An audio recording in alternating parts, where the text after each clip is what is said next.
Well, hi there. Welcome to another video with Talk Financials. Ted's going to be taking us through Mulberry's accounts today. A British fashion designer founded about 50 years ago, specializing in leather goods, and in particular, well known for women's handbags. As with so many others, had a very difficult time through the pandemic in 2020, but has recovered strongly since then. So we'll see if there's any lessons from that when Ted takes us through the accounts and where we expect them to go from here. As always, this is just our opinions. It's for education and advice rather than any sort of formal recommendations. So please do bear that in mind. As Ted goes through the accounts, has a look at the share price, gives his view on that. And also, of course, as always, looks at how the people running the company at the top of the company are being remunerated. So without further ado, over to you, Ted. Thanks a lot, Johnny. Good to see you again, and good to see all of our viewers. Welcome back to our subscribers. If you're new to the channel, please do subscribe. Don't forget to like and share. Now, most of our videos are recommendations by our viewers, and if you want to recommend that we look at a company, then just leave a note in the comment section, and we will try to get around to it. We do get a lot of requests, so we can't guarantee we're going to look at all of them. However, this one is not a recommendation. This was actually one of my clients asked me to have a look at it, and so here we go. We're going to dive into Mulberry. So let's see if we can pull up their accounts. Here they are. They are 2022. So for the year ended April 2022, so they're running on a tax year here in the UK rather than on a financial year. And in the accounts, you will find lots of information. This is available on their website.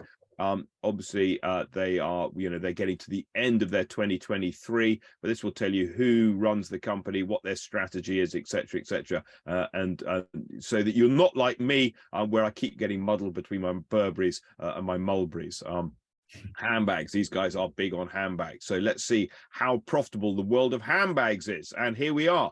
We are looking, we're dealing in was it thousands of pounds. So you can see here the revenue is 152,000 which is 152 million pounds. So they've made sales of 152 million pounds, and those handbags they've sold cost them 43 million pounds, which is about 28% of sales. So every time you spend 100 quid on a handbag, it costs them 28 pounds to make. I'm probably not paying 100 pounds, you're probably paying 1,000 pounds, which means it costs them only 280 pounds to make, and they get to keep the other 720 pounds. So very profitable business. However, they are carrying a lot of costs, these operating expenses. Now, interestingly enough, in these accounts, if you look at the previous year's accounts, they've split these numbers out. So they had a very torrid time in the pandemic,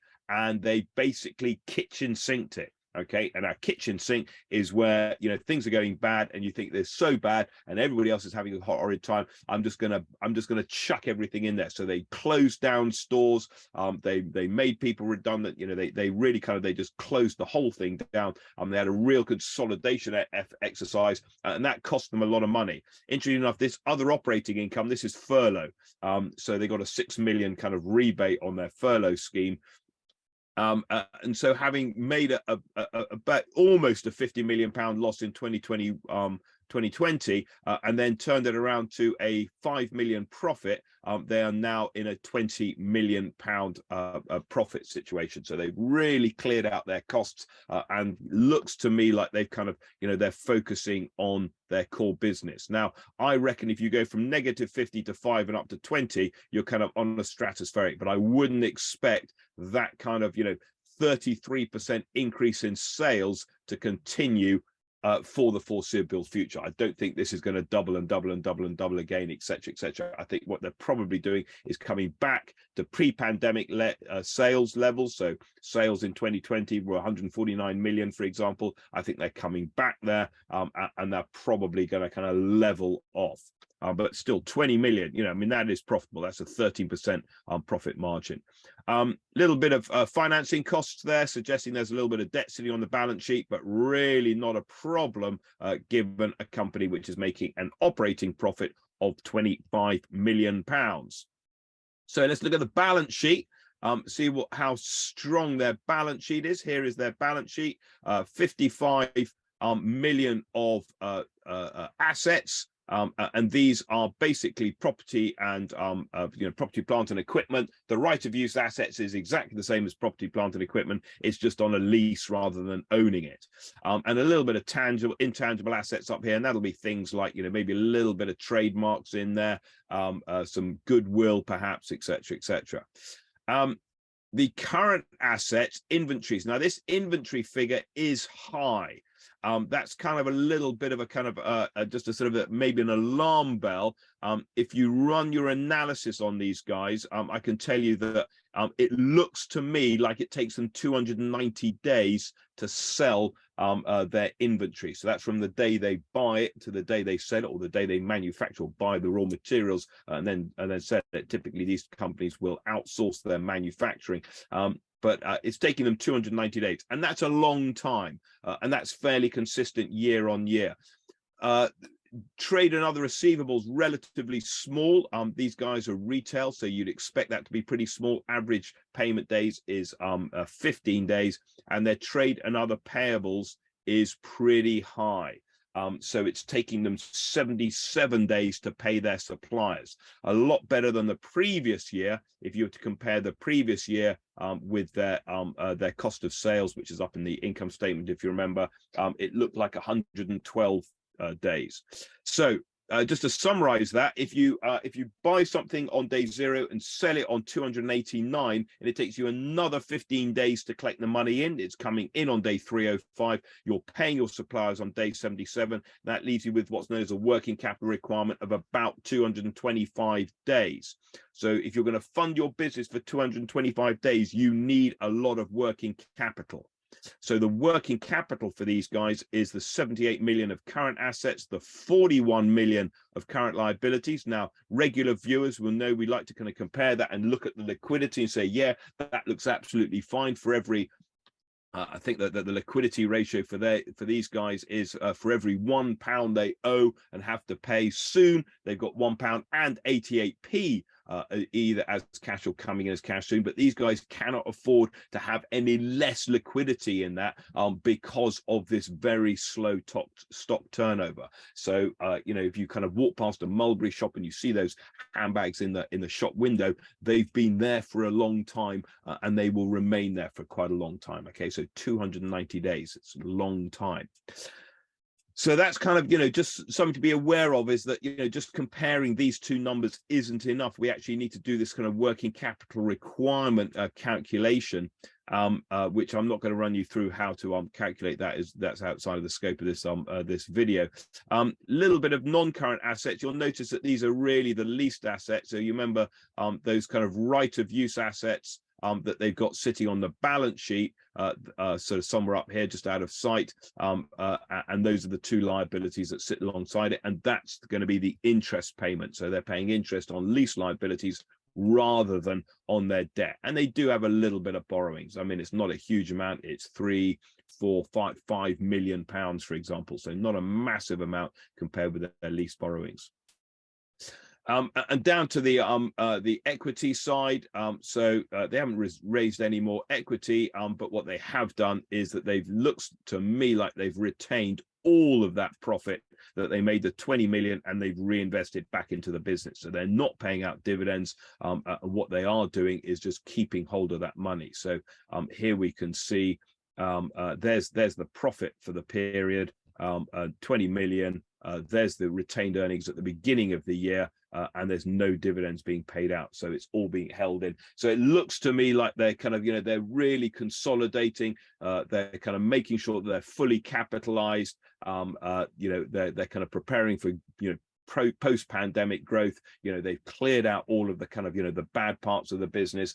So this is a really nice, clean business ready to go forward.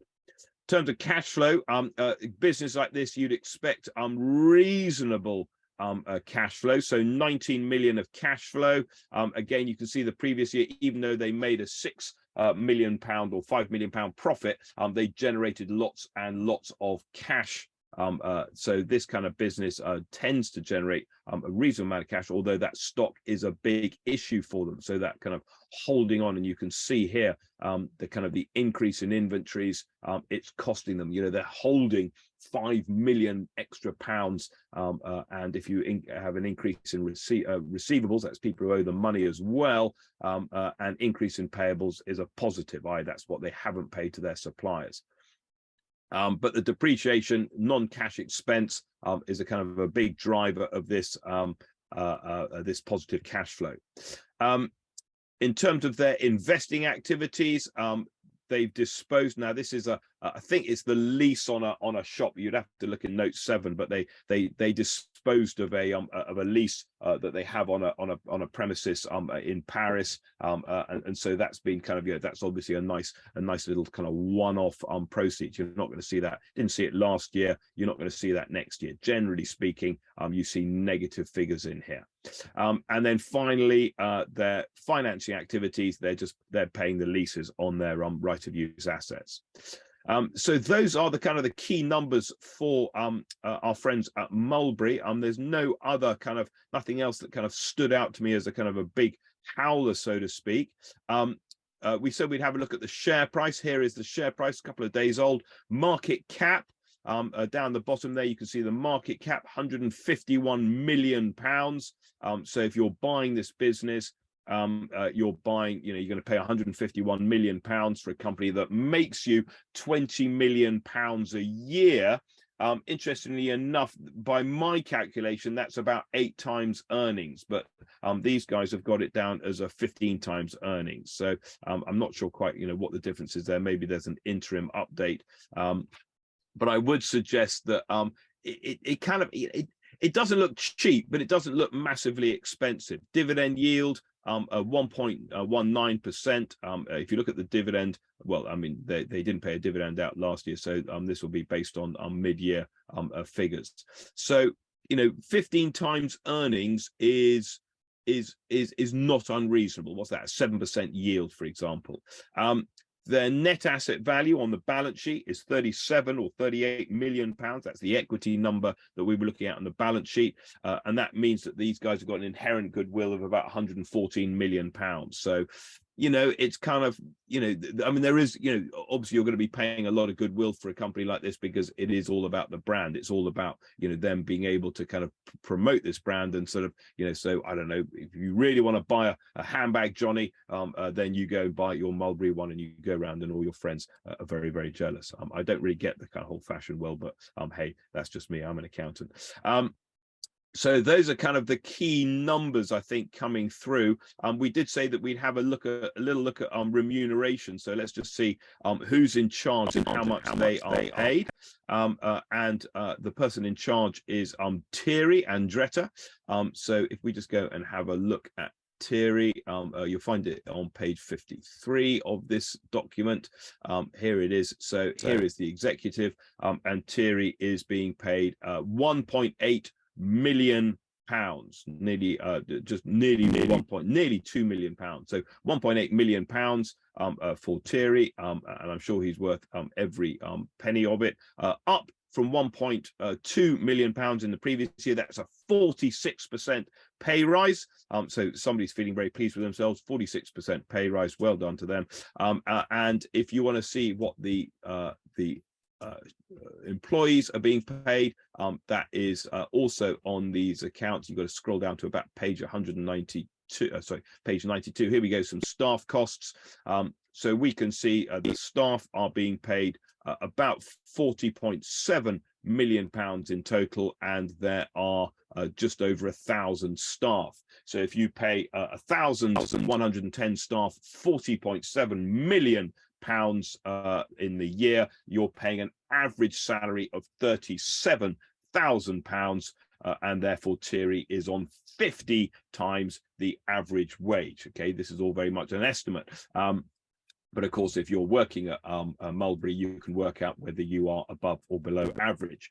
Interestingly enough, if you run the figures for the previous year, the average wage was 33,000. So employees at Mulberry have seen a 12% increase or 12% pay rise. So again, you can work out, are you working at Mulberry, and did you get a 12% pay rise? Anyway, so there is our CEO. He's moved from being paid 39 times the average salary to 50 times the average salary. And that, Johnny, is my analysis of Mulberry. So I hope I've managed to shed a little bit of light on the financials of this very well-known handbag maker and a stalwart of British fashion. Oh, that particular and slightly improved times. I did notice, actually, I was looking up when you were talking, you said something that sort of piqued my interest about where they're making their sales. I thought that might be quite interesting for a sort of UK headquartered company that does operate globally. And I think in the year you were talking about, around 60% of their sales were in the UK. And then I think Asia is their next biggest market, about 20% of their sales. I was just interested, really, I haven't seen what they've sort of historically done, but from your experience of looking at similar companies or UK retailers, and give the sort of challenges and arguably opportunities in the UK, do you think that's a sort of healthy mix of sales? Or do you think that if you were looking at this number next year, would you be more seeing a bit more diversification in where operating, just a risk that they spread themselves too thin, in your opinion? It's a good question. I mean, there are pluses and minuses for international diversification. It's a lot harder work going overseas, but it does mean that you're not dependent on potential UK recession. But the danger of going overseas is that you've got different different cultures. They don't necessarily know the Mulberry brand. It doesn't have the same impact. It's a really difficult question to ask. Ultimately, if you want to grow and you've saturated your home market, then you need to go overseas. But it is fraught with challenges and dangers, and there's lots of companies who've borne the scars of trying to diversify internationally and just finding that what works at home doesn't necessarily sell as well in the international markets. So I think if they're focusing on Asia, that's probably the best place to be, and to bring that kind of that traditional British values to the Asian market. I certainly don't think they'd be very successful in Northern America, for example. To think about that. Very interesting times for Mulberry. Clearly doing a lot better, as we said. Interesting to see where they go from here. And appreciate your analysis as always. For anyone who enjoyed that and would like to see more of these, please like, share, subscribe on the relevant buttons, and we'll see you next time. Thank you, Ted. Great to see you, Johnny. Catch you later. Cheers, mate. Hello, thank you for watching that video, and I hope you found its contents useful. If you want to know more about what we do here at Talk Financials, you can find out on talkfinancials.com, where we will explain how we design, develop, and deliver training workshops for companies all over the world. We've worked with over 300 companies in over 35 countries around the world, helping them to understand financial statements, to understand business finance, and to become fluent in the language of business finance.